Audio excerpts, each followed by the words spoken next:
Hey guys, I'm back with another video today, and today we're going to be going over the one for all Amara build. This build is, in my opinion, the most insane build I've created so far.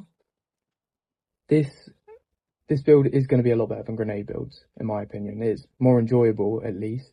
Don't get me wrong, grenade builds can output more damage in a lot of circumstances, but in my opinion, they're just boring. There's not much to them at all. And I just want to create something different. I always have. I don't like going along with what everyone's going along with, but you could quote me on that because I'm using a free radical, so I'm kind of like everyone else as well.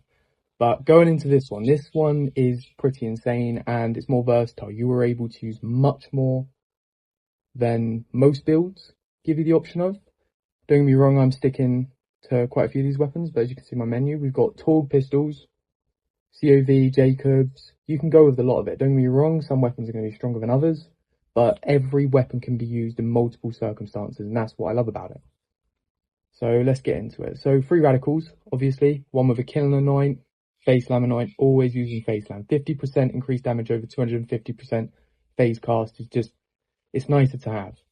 Terminal crit, this is going to be used for bosses with big crits. It's just really good to have, and it's very easy to get as well, so you might as well. Kick charger, this can be used for bossing. Multiple bosses, you can one tap them. It's really nice to have, really easy to use. I'll show you a clip of me using this on quite a few bosses. It's just nice. Revolter, low level revolter. This is going to be amazing to have because we are looking for the buff that's going to come off of depletion, and with the cryo damage onto it, we don't have to worry about having the trigger anoint. We don't need to worry about having that. We can just have more damage, and that's something I love. On the grenade, we're also using shock damage. That's another bonus, and we've also got a debuff on the enemies giving us 20% increased damage. So that's amazing to have overall. Mallow and Company Man. This is the one I'm mainly using because I'm mainly using Mallow and weapons. With the kick charger, I will obviously switch this out to something like the Pearl of Ineffable Knowledge, or you could use the Lucky Toboggan. It's nice. I'm just not really a fan, but you can use it if you'd like.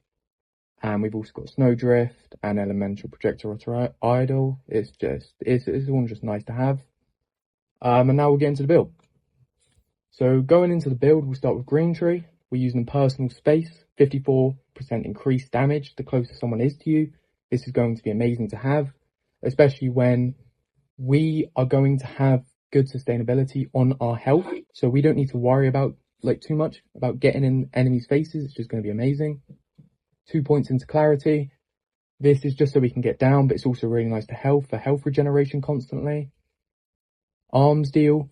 This is going to be splash damage plus 20% and splash damage reduction plus 40%. This is going to be really nice to have, especially with some of the weapons we are using are mostly going to be splash damage. All of them are, really, so there's no reason why you shouldn't pick this up.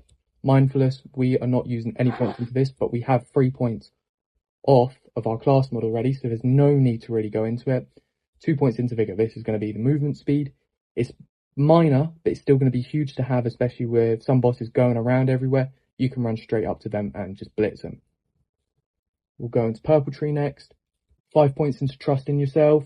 This is going to be reload speed, charge speed, and weapon swap speed. Just nice to have, handy. It makes everything quicker, feel nicer. Heavy Rain. This is going to give us projectile speed and splash damage. Like I said, splash damage is going to be a huge part of this, and stacking it up is going to be amazing for us. Unweave the Rainbow. Bonus damage is 33% damage dealt, but this is on her tuned element whenever she melees an enemy. This isn't going to be huge. You can use it. This is why I've also got Combo Breaker. And if we're looking with Go With The Flow, you also get movement speed and weapon damage off of this skill. Most of these are 3 here are just to get down to burn both ends. You can switch this out, but I see no point as this is straight up melee damage. We're not a melee build. And this is also lifesteal off of the melee damage Amara deals, and we're not melee, so there's no need. We're just using these as we can make them work to get down. Burn both ends at 5. This skill is amazing. I can't explain enough how many builds should be using this, especially, well, obviously as an Amara player, you do want to use this. Atman. Amara gains increased skill damage. Is a no-brainer just to get us down. All these other skills, in my opinion, for the build we're trying to do, is pointless. Clear the mind. This is going to be pretty big. A lot of enemies have really high elemental resistances. With this taken into account, you get to go past that. It's basically a wall that's been put in front of you has just come down, so you can deal even more damage to them because they're no longer resisting the elemental type you were using on them. Going into the blue tree, fast hands, reload speed, weapon swap speed, and mode switch speed. Amazing to have, might as well do it, no brainer. And especially when we only need 1 point in Violent Tapestry and 1 point in Do Harm, there's no reason why you shouldn't max this one out and just go 1 and 1. Transcend, accuracy plus 38% is handy to have. Critical hit damage plus 27%. This is amazing to have. Restless, we are putting 2 points in here just so we can get cooldown rate, a little bit of cooldown rate. It's nice. You could go for the reload speed, but I have no reason or obligation to do that. And Ascendant. Ascendant's nice to have. It's going to boost all of our augments, especially when in Purple Tree, let me show you. Expedite is going to give us increased cooldown rate by 30% per enemy killed. This is just going to get boosted. So why not, you know? Going into Red Tree. Anima at 5, status effect damage plus 20%, status effects duration plus 100%, and action skill status effect damage plus 40%. Seems like the best pick. Steady hands, pointless in my opinion. Hand and accuracy, why do I focus on damage? You know, you might as well. What's the point in accuracy when you're not dealing enough damage? Infusion, convert a portion of damage dealt by Amara's weapon into an action skill element, converted 40%. Good to have. You could go Wildfire, but I am not a fan because it's just spread chance, and at the end of the day, I am mostly aiming to kill the bosses, and there's not going to be many other enemies I care for because they'll probably be dead in the background. Tempest. Increased elemental damage and shock damage is further increased. This goes really well. As you can see, all my weapons here are shock. You can use all weapons. They're still going to get boosted with the elemental damage, but having that shock damage boost by another additional 20% is amazing. It's a no-brainer. Dread.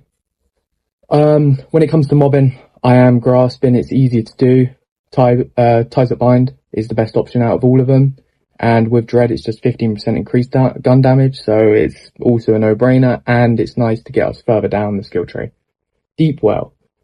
Increased magazine size with elemental weapons. This is just handy to have, especially when you were using something like the free radicals or some weapons with small magazine sizes, because you were just going to be able to shoot longer, being able to put out more damage in smaller times. Indiscriminate. Okay, this is going to be Ricochet. It's just Ricochet chance. It's going to be amazing to have. I'm going to show a clip and a displaying how powerful this can be, especially between Hemovorus, because they're two bosses, and the Ricochet is just going bouncing off both of them. It's going to be amazing to have. I can't explain it enough. In both takedowns as well, and bosses, there's always multiple AI roaming right around them, and it's all going to ricochet off. It's an amazing skill to have. I can't explain it enough, and it's definitely worth using in all builds to do with Amara. Sustainment. Lifesteal. We only have 1 point in this, as you only need 1 point. I will show a video again on screen where you can see that my health just won't go down. As long as you are shooting enemies, you are going to be gaining so much HP back. And it's based on percentage. It's not a certain amount. So with the damage we are dealing, 4% might not sound that much, but your health bar is going to skyrocket straight up. There is no reason why you shouldn't do this. And it's just an amazing thing to have overall. I can't explain it enough. I suggest everyone uses this. And that's about it for the skill tree. I am going to show more clips of the gameplay in action so you can see how powerful this build is. And I want you guys to try it out for yourself. If you have any tips, let me know, because I'm always trying to advance with these builds. I'm always trying to learn new ways to make them better, new ways to be able to break this game and destroy the bosses. So yeah, I hopefully you all enjoyed this video. Subscribe, because I'm always going to be coming out with more content. And especially with Borderlands 4 right around the corner, as soon as that game comes out, I'm going to promise you all, I'm going to be making so many build videos for you all, and hopefully you all enjoy them. Thank you for watching, and I'll see you guys in the next one.